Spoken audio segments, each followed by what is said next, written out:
Hello hi नमस्कार। आप सभी का बहुत बहुत स्वागत है मेरे चैनल मोनिका शर्मा एजुकेशन में।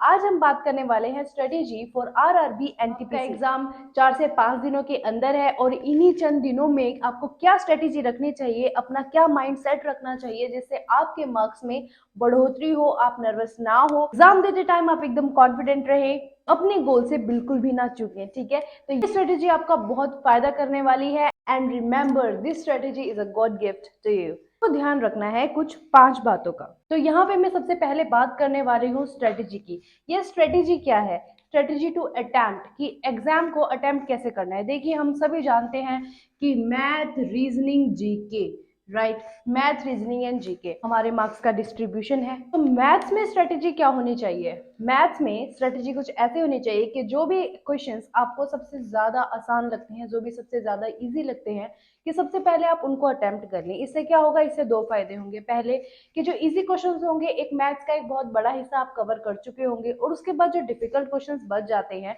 उनके लिए आपके पास सफिशिएंट टाइम रह जाएगा, राइट। तो मैथ्स के लिए आपको स्ट्रेटेजी यही होनी चाहिए कि कम से कम नेगेटिव और पॉजिटिव मार्क्स के बारे में सोचते हुए आप एक्यूरेट आंसर निकालने की कोशिश करें, और सबसे पहले वही क्वेश्चंस करें जो कि आपको इजी लगते हैं। Next one is reasoning. Reasoning is a tricky one. ठीक है, हम सभी जानते हैं जैसे क्वाड्रेटिक इक्वेशंस हैं, उसमें कुछ फॉर्मूले हैं, ट्रिक्स हैं, पजल्स है, ब्लड रिलेशन है, बहुत सारे ऐसे टॉपिक्स हैं जिनको हम बहुत इजीली जल्दी से सॉल्व कर सकते हैं। जैसे ब्लड रिलेशन का अगर टॉपिक सबसे पहले आपके सामने दिख जाता है तो ब्लड रिलेशन को सबसे पहले सॉल्व कीजिए, क्योंकि वो उतना ज्यादा डिफिकल्ट नहीं पूछेंगे। उसके बाद डायरेक्शन को, ओड वन आउट को, बहुत सारे ऐसे टॉपिक है रीजनिंग में जो कि बिल्कुल ईजी होते हैं, हलवा होते हैं, हम उनको एकदम से इजीली सॉल्व कर सकते हैं, राइट। सबसे अच्छा टॉपिक इनइक्वालिटीज का भी है, और भी बहुत सारे टॉपिक्स हैं जो हम इजीली बहुत जल्दी सॉल्व करते हैं। तो इसलिए मैथ्स, रीजनिंग, इन दोनों पे सबसे पहले वही क्वेश्चन करें जो आपको सबसे इजी लगते हैं। ठीक है। नेक्स्ट वन इज जीके के लिए जो 50 मार्क्स का इन्होंने डिस्ट्रीब्यूशन रखा है, उसमें आपका करंट अफेयर का पोर्शन, आपका जीके स्टैटिक का पोर्शन, आप सभी जानते हैं कि कितना महत्वपूर्ण है। स्टैटिक, जीके और करंट अफेयर्स ये एक ऐसा टॉपिक है कि अगर हमें आता है तो हम उसमें फटाफट टिक कर सकते हैं, अगर जब हमें नहीं आता वहाँ पे कई बार बहुत सारा टाइम वेस्ट कर देते हैं, हम सोच में पड़ जाते हैं कि इन दोनों ऑप्शंस में से क्या होगा। चला आपको ये है कि अगर आप 2 ऑप्शंस पे रह जाते हैं, यानी बाकी सारी ऑप्शंस एलिमिनेट करके जब आप 2 ऑप्शंस पे रह जाते हैं और उनमें आप थोड़े से कंफ्यूज हो जाते हैं ना, ऑप्शन को आप जरूर मार्क करना।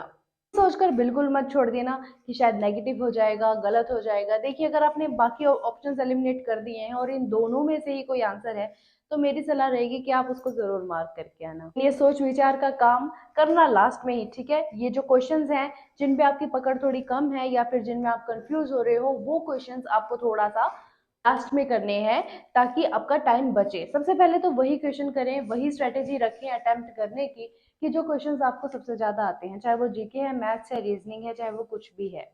अगर आपने इसका प्रीवियस ईयर सेट देखा है, क्योंकि एग्जाम 2-3 साल पहले ही हुआ था, तो आपको पता होगा और रीजनिंग के किस लेवल के क्वेश्चंस पूछे जाते हैं। लेवल के क्वेश्चंस आप जरूर प्रिपेयर कर लें, और प्रीवियस ईयर क्वेश्चन से आपको आइडिया भी हो गया होगा कि कौन से क्वेश्चंस मैक्सिमम टाइम पूछे जाते हैं, तो उन क्वेश्चंस को भी आप जरूर देख लें। इंपॉर्टेंट होता है, क्योंकि हर एग्जाम की, चाहे वो एसएससी का हो, चाहे वो यूपीएससी, बहुत सारे एग्जाम्स की ये टेंडेंसी होती है कि वो अपने क्वेश्चंस को अलग अलग ढंग से रिपीट करते हैं। हो सकता है कि स्टेटमेंट चेंज हो, बट क्वेश्चन होता है, जो उसका मोटिव होता है, वो हमेशा सेम ही होता है। फिगर्स और नंबर्स का ही थोड़ा डिफरेंस होता है, बाकी सब कुछ सेम होता है। तो आप ये जरूर ध्यान दें कि आपने वो क्वेश्चंस प्रिपेयर कर लिए हों जो इनके प्रीवियस ईयर में बहुत ज्यादा रिपीट होते हैं। इससे आपके मार्क्स बढ़ने की जो उम्मीद है, जो होप है, वो बहुत ज्यादा इंक्रीज हो जाती है, और सच में आपके मार्क्स बहुत इंक्रीज हो जाएंगे अगर आप इस पैटर्न पे चले कि प्रीवियस ईयर पेपर्स का आपने ध्यान दिया है, अटेम्प्टेशन का आपने ध्यान दिया है, जो इजी है उसे पहले अटेम्प्ट किया है, तो ये स्ट्रेटेजी आपके लिए जरूर काम करेगी, I guarantee. Next one is revision. The most important part was strategy. The second most important part is revision. Okay. Revision किस चीज का? Your previous year exam. देखिए, प्रीवियस ईयर के जो क्वेश्चंस हैं उनको आप जरूर रिवाइज कर लिया होगा आपने, लेकिन उनको फिर से एक बार आप देख लीजिए। जिन जिन क्वेश्चंस में आपको प्रॉब्लम है, जो आपको थोड़े से डिफिकल्ट लगते हैं और वो बहुत ज्यादा बार पूछे गए हैं, तो उनको आप छोड़ के बिल्कुल भी मत जाना, क्योंकि वो गेम चेंजर होते हैं, उन्हें जानबूझ कर डाला जाता है। ठीक है, उनको आप जरूर देख कर जाए। Next one is formula and tricks. देखिए, मैथ्स के जो फॉर्मूलाज होते हैं, ठीक है, बहुत इंपॉर्टेंट फॉर्मूलाज होते हैं। हमारे हमारे अर्थमेटिक के, हमारे एडवांस के बहुत सारे ऐसे फॉर्मूलाज होते हैं, ऐसे शॉर्ट ट्रिक्स होती हैं, हम सभी जानते हैं। जो भी स्टूडेंट्स तैयारी कर रहे हैं, चाहे वो 6 महीने से कर रहे हैं, चाहे वो 2 साल से कर रहे हैं, 3 साल से कर रहे हैं, सभी जानते हैं कि कुछ क्वेश्चंस को बनाने की जो शॉर्ट ट्रिक्स होती हैं, ओके, वो क्या होती हैं, वो टाइम सेवर होती हैं, इनफैक्ट वो लाइफ सेवर होती हैं। तो वो आप ज़रूर प्रिपेयर करके जाएं। वो फॉर्मूला और ट्रिक्स ऐसे ऐसे ओवर कॉन्फिडेंट नहीं होना है कि नहीं नहीं मुझे तो आता है, वो ट्रिक्स भी मुझे पता है, बट नो, एक बार फिर से आप उसे देख कर जाएं, उन फॉर्मूलाज को रिवाइज ज़रूर कर लें। क्योंकि एग्जाम में बहुत बार ऐसा होता है कि एग्जाम का प्रेशर ऐसा होता है कि हम लोग कुछ ना कुछ चीजें भूल ही जाते हैं। आफ्टर ऑल ये एक ह्यूमन माइंड है, ह्यूमन माइंड की टेंडेंसी है कि कुछ ना कुछ चीजें आप जरूर भूलते हैं, और ऐसे इंपॉर्टेंट टाइम में अगर आप कुछ भूल गए तो वो आपके लिए बहुत ही ज्यादा भारी होगा। Previous year papers, formulas, tricks और जीके के जो वन लाइनर हैं, जो वन लाइनर हम लोग ने प्रिपेयर किए होते हैं, जो स्टैटिक और करंट का जो पार्ट होता है जिसमें हम वन लाइनर्स मार्क करते हैं कि ये चीजें हमें एंड में पढ़नी है, वो आपने जरूर पढ़ ली होंगी, लेकिन फिर भी कुछ ही टाइम लगेगा, आपको जरूर जरूर पढ़कर जाना। मैं ये तो नहीं बोलूंगी कि पिछले 6 महीने और 1 साल की आप करंट अफेयर्स एकदम से तैयार कर सकते हो, या फिर स्टैटिक जीके एकदम से आप क्रैम कर लोगे ये 5-6 दिनों में।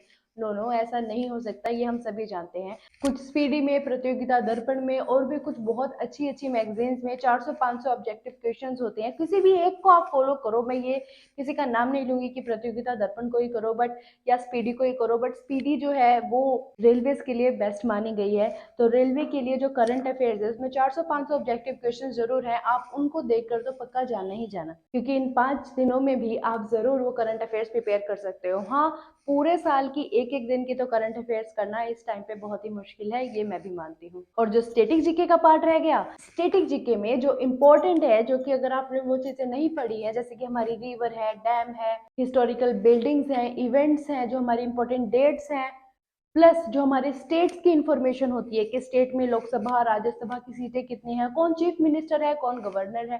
देखिए, ये चीजें आपको जरूर पता होनी चाहिए, ये तो बिल्कुल बेसिक है, ये तो आप अभी भी जान सकते हो। अगर अभी बैठ के 3-4 घंटे लगाकर स्टेटिक का पार्ट ये इंपॉर्टेंट आप तैयार करना चाहो तो वो भी हो सकता है। तो ये स्टैटिक का पार्ट जो इम्पोर्टेंट है, बहुत इंपॉर्टेंट है, बिल्कुल मत छोड़ के जाना ये स्टैटिक का पार्ट। और करंट अफेयर्स के वो 400 से 500 क्वेश्चन, ये तो आपको करना ही पड़ेगा। और जो लोग करंट अफेयर्स पूरे साल की बहुत अच्छे से तैयार कर चुके हैं, और जो स्टैटिक जीके बहुत अच्छे से तैयार कर चुके हैं, उनको मैं बोलूंगी कॉन्ग्रेचुलेशन। आपको ज्यादा घबराने और डरने की जरूरत नहीं है। हालांकि थोड़ी सी नर्वसनेस तो सभी को रहनी चाहिए, वो एग्जाम के लिए अच्छी होती है, बट फिर भी आप स्टैटिक और करंट एक बार फिर से जो आपने अंडरलाइन किया होगा कि ये चीजें इंपॉर्टेंट है, वो जरूर जरूर पढ़ के जाएं। Okay, so next thing is cut off.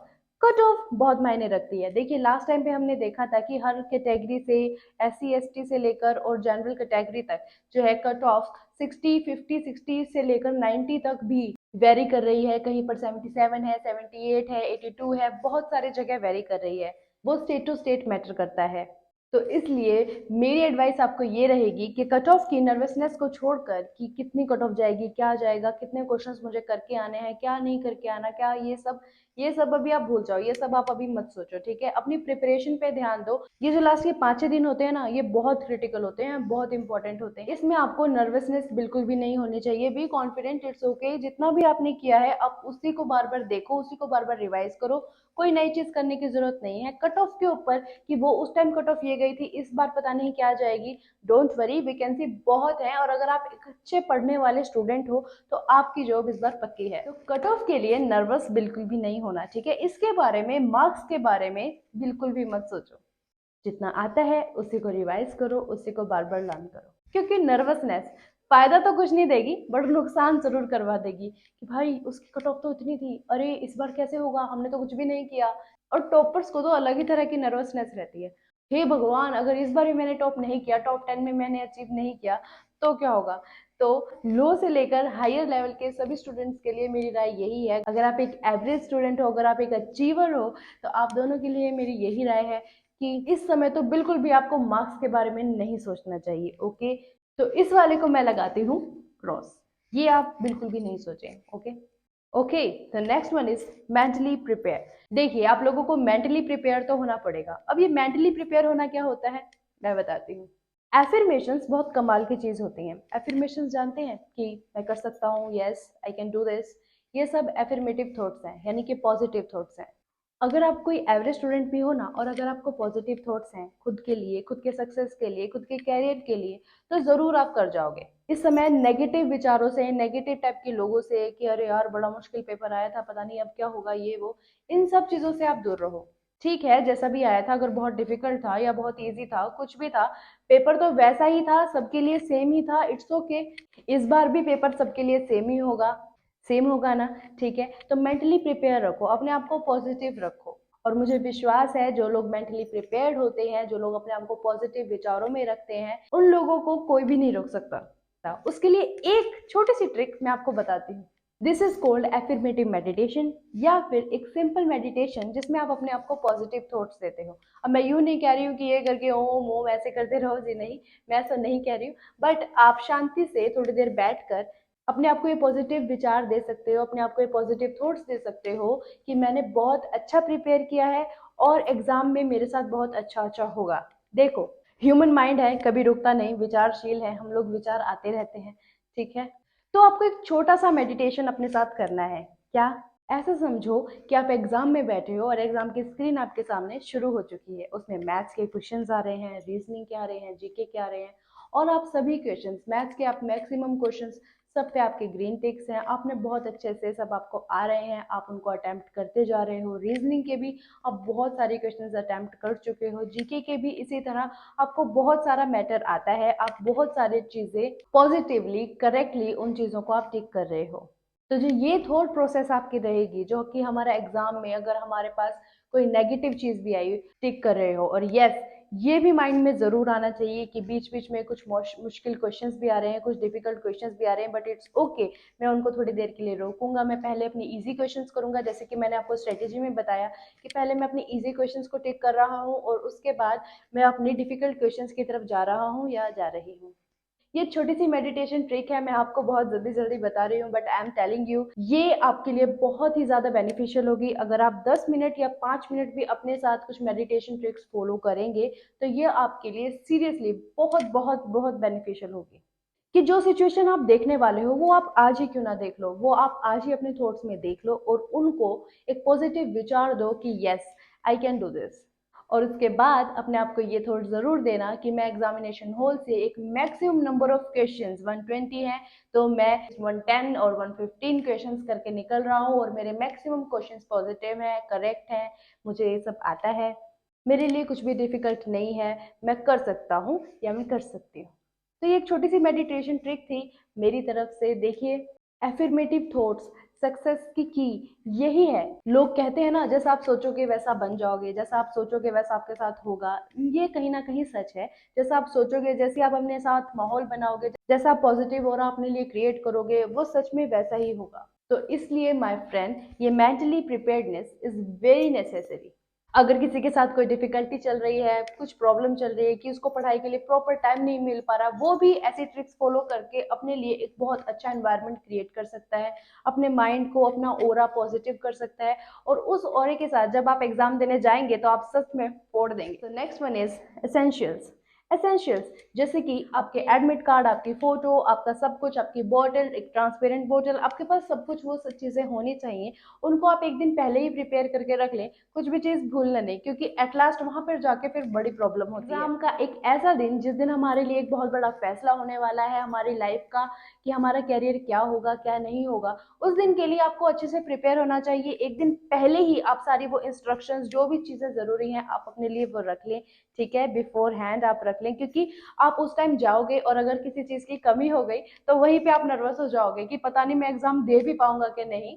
तो ऐसी चीजें आपके साथ नहीं होनी चाहिए, नहीं होनी चाहिए, ठीक है? तो इसलिए आप अपने एसेंशियल्स जरूर तैयार रखें, इंस्ट्रक्शंस को पूरा पढ़ें, अच्छे से देख लें, ठीक है? और उसके बाद आप एग्जाम में जाइए, खुशी खुशी जाइए, एकदम कॉन्फिडेंट होके जाइए। आई एम टेलिंग यू, अगर आपने एक अच्छी तैयारी की है, अगर आपने एक एवरेज तैयारी भी की है, और अगर आपने मेंटली प्रिपेयर्डनेस और ये सारी चीजें फॉलो करी हैं, एक अटेम्प्ट करने की स्ट्रेटेजी, प्रीवियस ईयर के कुछ क्वेश्चंस, करंट अफेयर्स मैंने बताया ना आपको कहाँ से करने हैं, ठीक है?